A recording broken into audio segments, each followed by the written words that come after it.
that. Yeah, sure. Starting with the hard question. Hello, I'm Saheel. I work as a level designer for Unseen.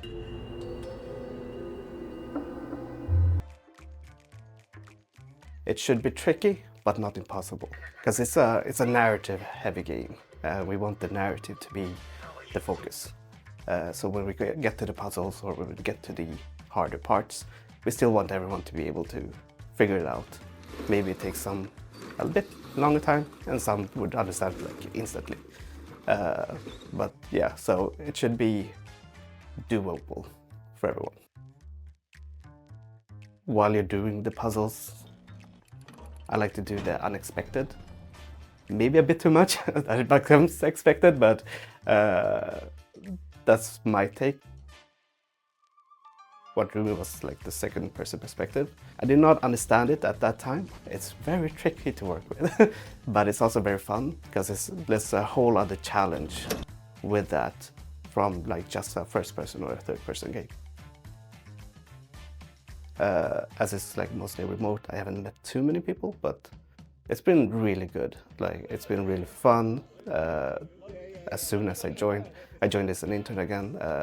They were like, okay, we believe in you, do this. And I'm like, cool, what should I do? But then I got into the groove very quickly. I was allowed to like come up with ideas, and I think even like a month into the game or into the project, I was like, can we do this? Because it would be really cool. And they were like, yes, let's do that. And now it's like part of the game. So it's been very welcoming. Yes and no, maybe. There are scary moments, but mostly it's more of a more eerie, like something might always happen, but necessarily doesn't have to be like very scary. Teddy, because he doesn't talk. No. Actually, I like Clayton a lot. The fact that we have Clayton is because we wanted an enemy character that would be kind of stupid and you could kind of get away with, he should probably see Teddy now, or he should probably see Sophie now. But again, he's a little bit stupid. And that's kind of how we got Clayton into the game, where he's like sophisticated with how it walks. He just looks stupid, but also menacing in a way, where like with his voice as well. Like he is a very good voice actor. Doesn't necessarily notice stuff that he should be noticing. Like there's a big metal piece that falls down, makes a lot of noise. And he walks in and it's like, oh, who did that?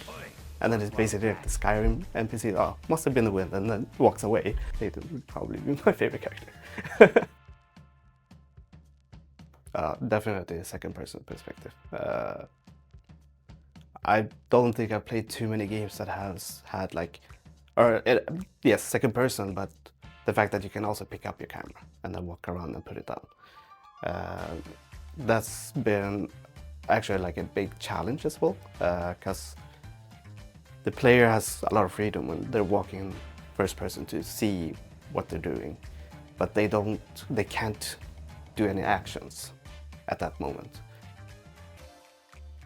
From the beginning it was, okay, trying to learn how the industry works, for example, but also like learn more about Unreal level design. I've also done a lot of, I don't know if it's tech design, but a lot of visual scripting and blueprints as well. And that was my goal. I wanted to get better at that as well. Now, where I've done a lot of that, I'm still trying to get better at that. I've talking to a lot of like the programmers a lot, just to understand, okay, how can I make my code better, or my visual scripting better? How can I make it more optimized?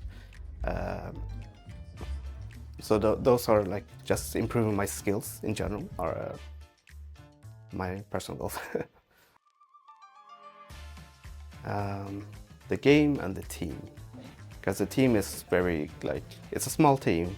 It's a very junior team as well, so a lot of people are learning together, making a game that is really cool, if I may say so. And like we're all always like positive to changes, and in 10 months we've gotten like a huge progress, and that's because the team has been like working really strong together. My girlfriend, actually. The team has been really good, and the fact that we have a game that really pushes the boundary a little bit on the second perspective genre, it's been really cool to work with. I think it's a really good game. Like, I'm really proud of it as well. And I'm proud of the team. And I'm proud I'm like so that. proud I can cry. It's been really fun to work with, like the game and with the team as well.